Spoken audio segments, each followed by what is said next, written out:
What's up, guys? So before PlayStation revealed the console, they revealed the logo. They gave us a TED Talk about the specs, which are incredibly impressive, and now they're actually revealing the controller. Now, before I give my opinion on it, I want to go to your opinions. I put out a post over here on YouTube, and I asked, what is your opinion about the controller? And here is everything you all had to say.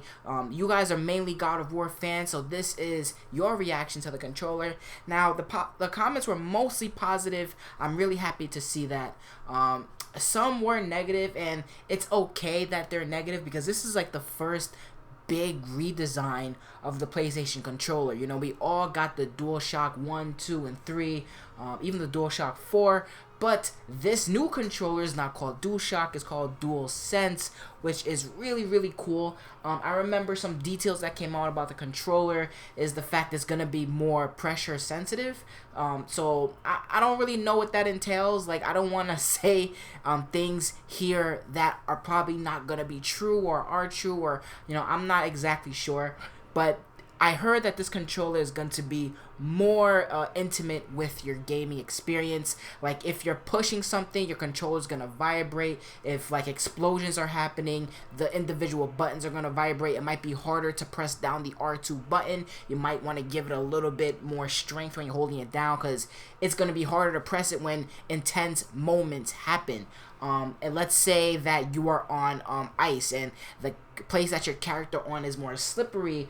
The controller might actually be more sensitive to your presses and your pushes. Let's say you're pushing the analog forward, the character might move forward, and the controller stick might actually feel a little bit more loose.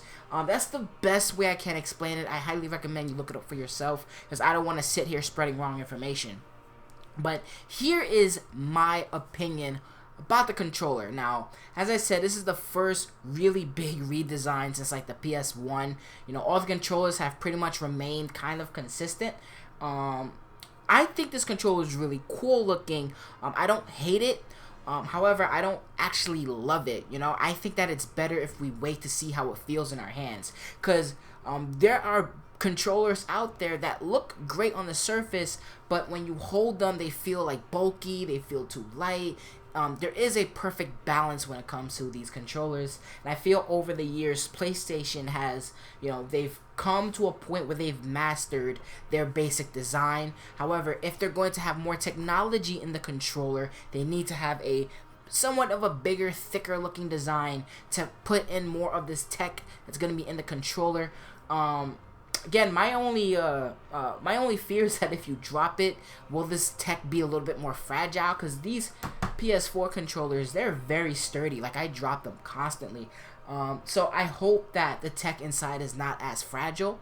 But the design itself, I think, looks really cool. What I like most about this design, it seems that where the D-pad is and where the PS button is, these seem to be two different separate parts. So I'm hoping that in the future, or when these controllers come out, us the players are going to have the ability to switch out, you know, the white part of it, the black part of it, the red part, and, like, you know, just switch out, you know, different color schemes to match what we actually want. I think that looks pretty fucking cool if they do something like that, giving us the players more customization on these controllers. But anyways, that's my personal opinion on these PS5 controllers. You know, as God of War fans, I really want the controller to, you know, be able to take, you know, some mashing presses or whatnot, and it can give us a better experience during combat. You know, like I said, this is going to be different tech inside of it. The controller is going to be more in tune with whatever game you're going to be playing to give more of immersiveness in whatever game. So I'm hoping that this controller can fit something action heavy like God of War. But those are just my personal opinions. Let me know what you guys think about this PS5 controller. Do you love it? Do you hate it? All opinions are opinions, as long as they're not insulting anybody. I don't really care what you say. You can hate it. I won't hate on you for not liking it, because it's okay. It's perfectly fine. I'm going to be out of here. Thank you guys for listening. Deuces.